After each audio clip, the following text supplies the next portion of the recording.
Aerosports. Package for you, sir. All right, so I ordered a bunch of stuff from... Does this count as an unboxing video? I've never done one. I've ordered a bunch of stuff from Aerosports, and I know they didn't have all of it ready. So this is some of the stuff that I received that I will look at here and share with you guys. But I ordered the overhead console, the panel, vents, what else? Other things. So, so this will be, I'm going to guess based on the length, that this is the overhead console. Oh, that's heavy. I don't think, golly, that's sturdy. I don't think this would be the panel because it's not big enough. But, geez, I'm going to hold on to these things. But yeah.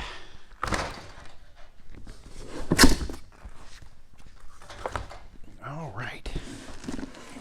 Package is in good shape. Oh, there's a hole in the package here. But that's it, just one hole. And kind of a lot of space in there, so hopefully it's all right. We'll see. We shall see.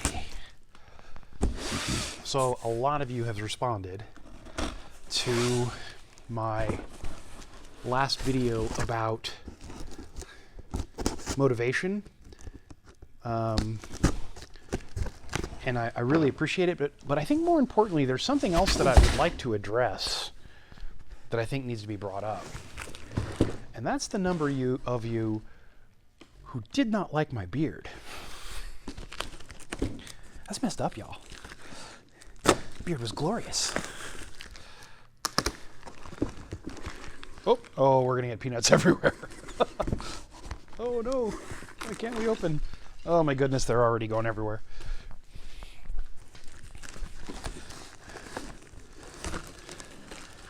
Oh yes, so many peanuts.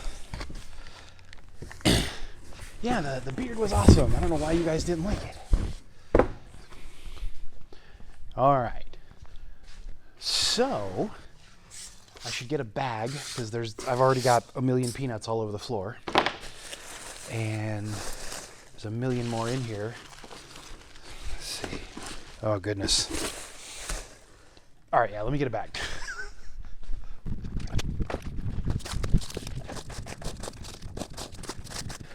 As I slowly pull peanuts out, one handful at a time.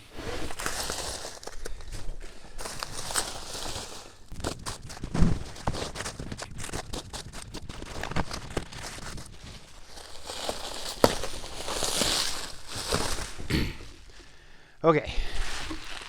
Everything is really well wrapped. It's going to be packing peanut debris everywhere forever now, because you know how those dang things are.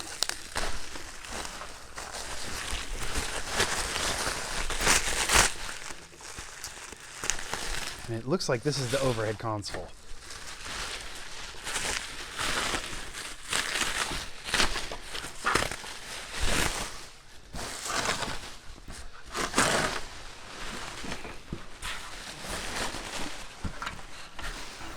All right. It's super light. It doesn't weigh anything.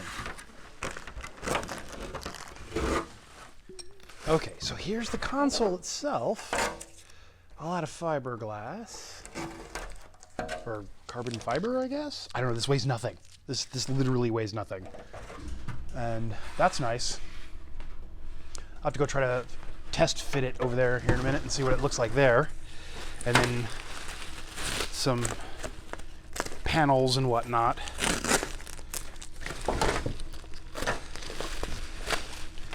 Which are super nice. And then like, I don't know what this is. It's foam sealer or something. Look at that. Oh, down there.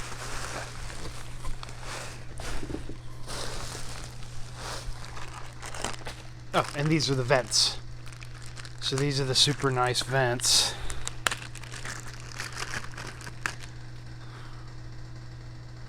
Yeah. Twist, open, and close vents, and you can aim them, so that's awesome. And they attach with a simple screw.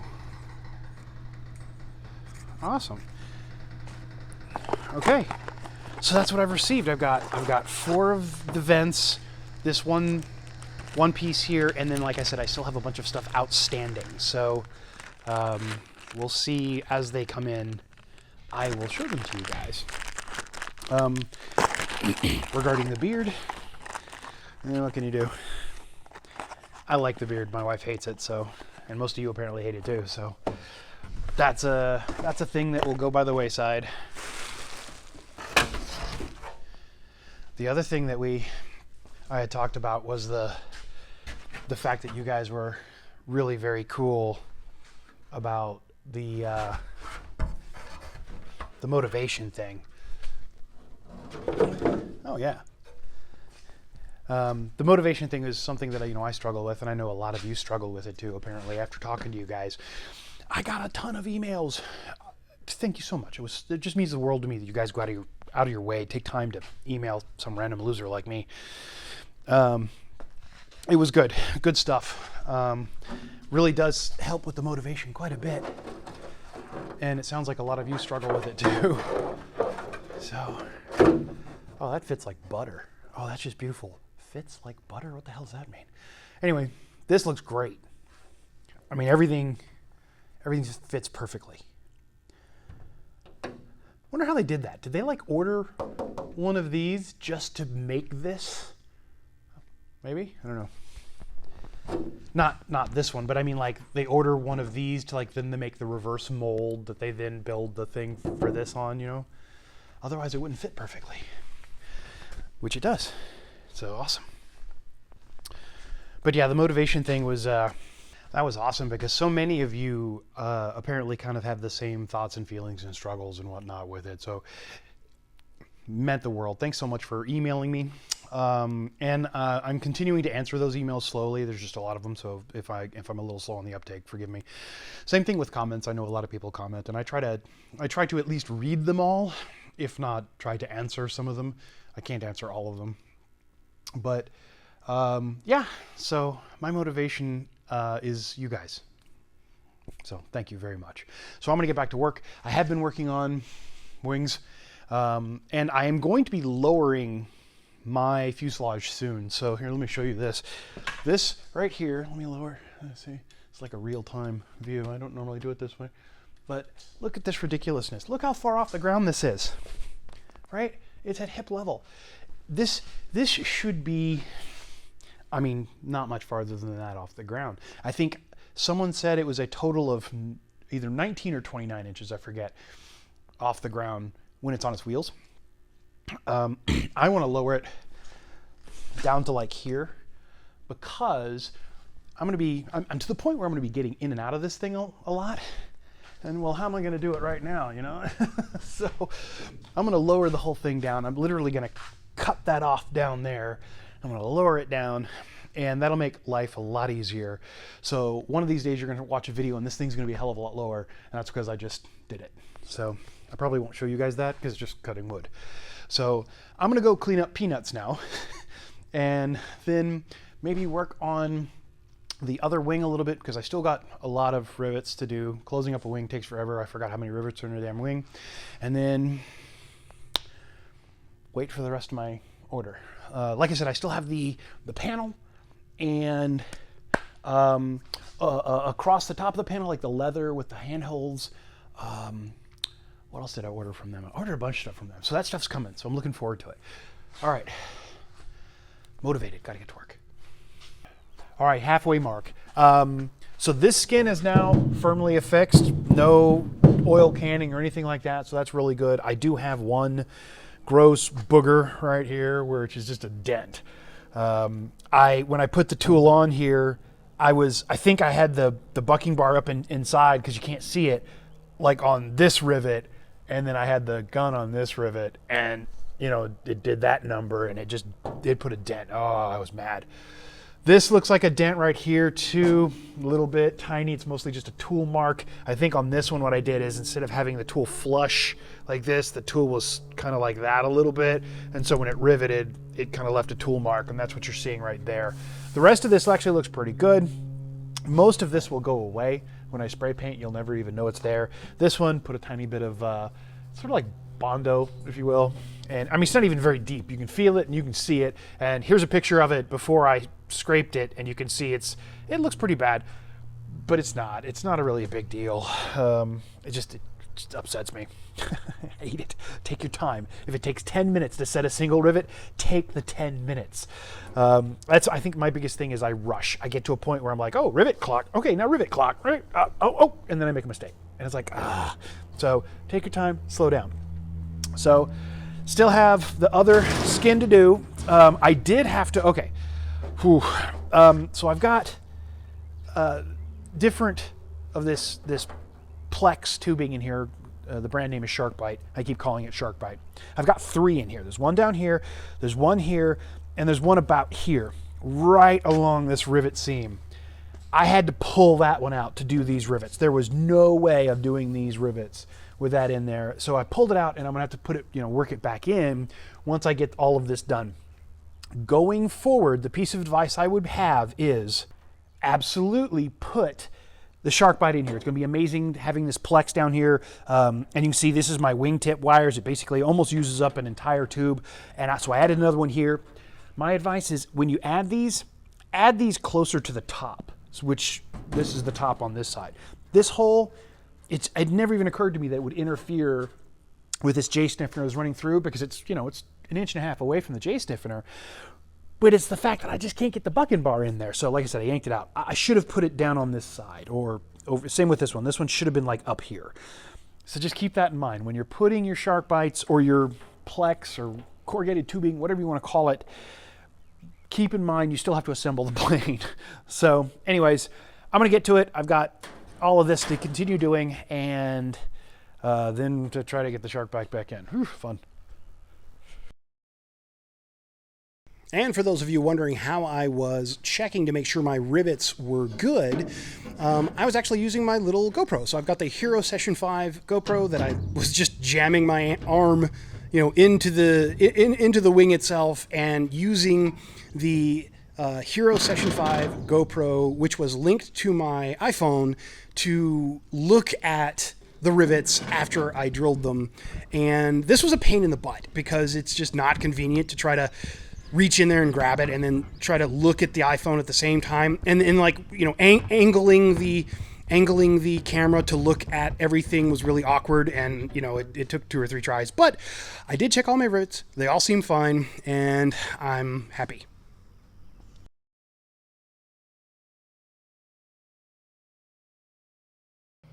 And here we have another Aerosport arrival that came today, my center console and the throttle quadrant.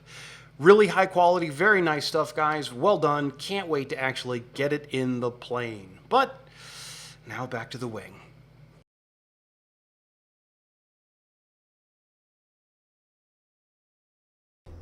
And right here, you're watching me go through and continue working on riveting all of the skins on. And there's a lot of working through these holes, through these access panels. And I'll talk about that in a second, but you're basically going to be doing almost everything through these access panels once you get to a certain point on riveting. And here we go. So we're close. We're super close to having this wing completely done. And what I was talking about is you're going to rivet at the top, a go-across rivet, and you can reach up under the skin and do that. But what you have to do is you have to do like each rivet and then go down one and then do all of them, and then go down one and do all of them until you get to this J stiffener that's in here. Once you get this J stiffener in place, it's really not feasible to like pry up the skin and stick your arm up there. You have to basically do it at that point through these access panels, and that's tricky. First of all, I already talked about the plex, or the shark bite stuff, and how you need to put it someplace else, otherwise it's almost impossible to access. I have put that one plex tubing back in here now, and so this wing is, like I said, it's almost complete. I'm super excited about that. But you can see this picture right here. This is the heated Pitot tube thing. This was totally in the way. I had to unscrew that and screw it back in a number of times to get in there and reach my arm in here. The other thing I would say is, surprisingly, it's almost entirely accessible through these windows, these access holes, and of course from the end when you don't have the wingtip on here. Because the reason why it's easy is because each of the ribs that are in here, the flange is facing one way or the other way, right? So, like for example, I know just from looking at this one that this rib, the core of the metal of the rib is on this side of this strip of rivets because the flange is bent this way. This rib is backwards. It's not backwards because I made a mistake. It's backwards because it feels like this flange, again, the metal should be on this side of the rivets and the flange bent this way. But this one rib out of all of them is bent the other way, which means you actually have to rivet these holes by sticking your arm not only through here, through this rib, but also through this rib itself, and kind of awkwardly do the rivets. And it sucked. This rivet was the only one that was hard. Kind of right through here was difficult because my arm's not quite long enough to go from here all the way to here and, rivet. And this way was just real awkward because of the nature that the rib was just backwards, in my opinion. Other than that, though, I think everything came out really well. I do have my aileron on here. Now, I will say, weirdly, if you look at the top, if you look at this picture right here, you can see that there is an ever so slight gap or distance between the aileron and then the wingtip, which is unfortunate, I guess. I mean, it's really minor, but it's one of those things that I looked at and I'm like, oh. Whereas, here on this picture, the horizontal stabilizer doesn't have that. So that's just a difference between the zip tips and probably the standard. So next, what I'm going to show you is me doing the work of putting the zip tips on, but the zip tips actually, I like them. They came out really nicely. You are going to be cutting a ton of material off, and I was really surprised at that. I did not realize how much material you're cutting off. You're talking about, an inch to 3 inches almost in some places, it seems like. It was a bunch. Maybe not 3 inches, but it was quite a bit of material. And so that's a lot of work there, and I still haven't quite got all of that done yet. It is something that I am still actively working on. And you can see here, I think it looks great.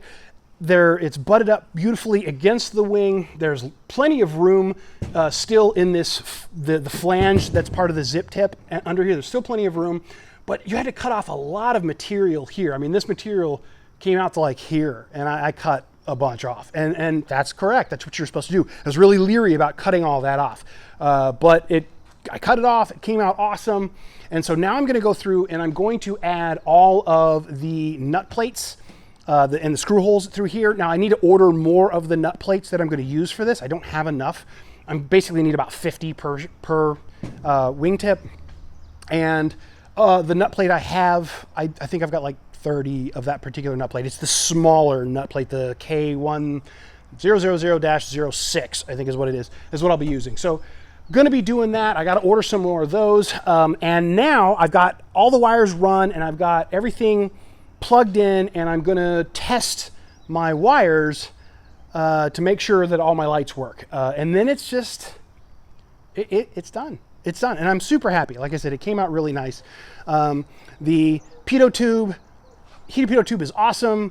I'm trying to think what the other problem, if there's any problems. I do still have to do something about this. So this door, I need to put some nut plates on here so I can put this door on here to give us protection there. Maybe a little bit of a real thin, like, I don't want to say foam, but something on here to kind of weather protect so water doesn't get in here. But other than that, that has to be done. And there's a metal piece that's right here that I have to rivet to this, which kind of helps shape and stiff in the wing. This is really stiff, by the way. So is this. This doesn't move. This is super stiff, so I'm happy with that too.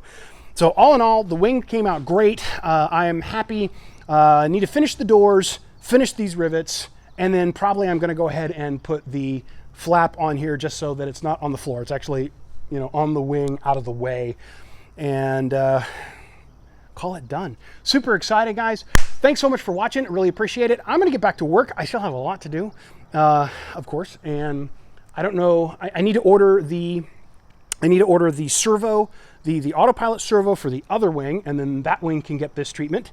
And I need to then get back to working on the fuselage. So, and here real soon, I am going to be starting to put the top on the fuselage. Not looking forward to that because I really kind of don't like working with fiberglass. I'm just not very good at it. And you probably saw me, I had a mask on the whole time working with fiberglass. Mask was nowhere near enough of a mask, but I was holding my breath most of the time. So like whenever I'm doing my cutting, I'm holding my breath, and then I'll put the tool down and I'll walk away and I'll go over there and breathe, you know, just because I don't want any of that dust. What is it, mesothelioma or something like that? Or is that fiber? That's asbestos, whatever. Anyways, not good, don't want that. So anyways, everything came out good. I'm super happy and love you guys. I'll see you next time. One quick funny thing.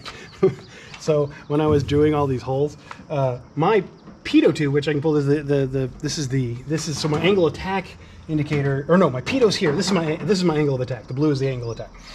And well, it just so happens to be like right here, right? No, it's this one. Right along this line of rivets is where it runs. And when I drilled, I think it was this rivet. When I drilled this rivet, because I had run these tubes in there, I drilled a hole right through it. I mean, as square through it as I could have, round square, I don't know. But I right through it, complete hole. And I just happened to see it when I was looking in there to look at how, you know, stuff. I used the little camera and I looked in there and I'm like, oh crap. So I had to pull a bunch of this out. Run this is smart, but then pull it out when you're drilling your holes. Otherwise you're gonna drill a damn hole in it. Like I did. Yeah.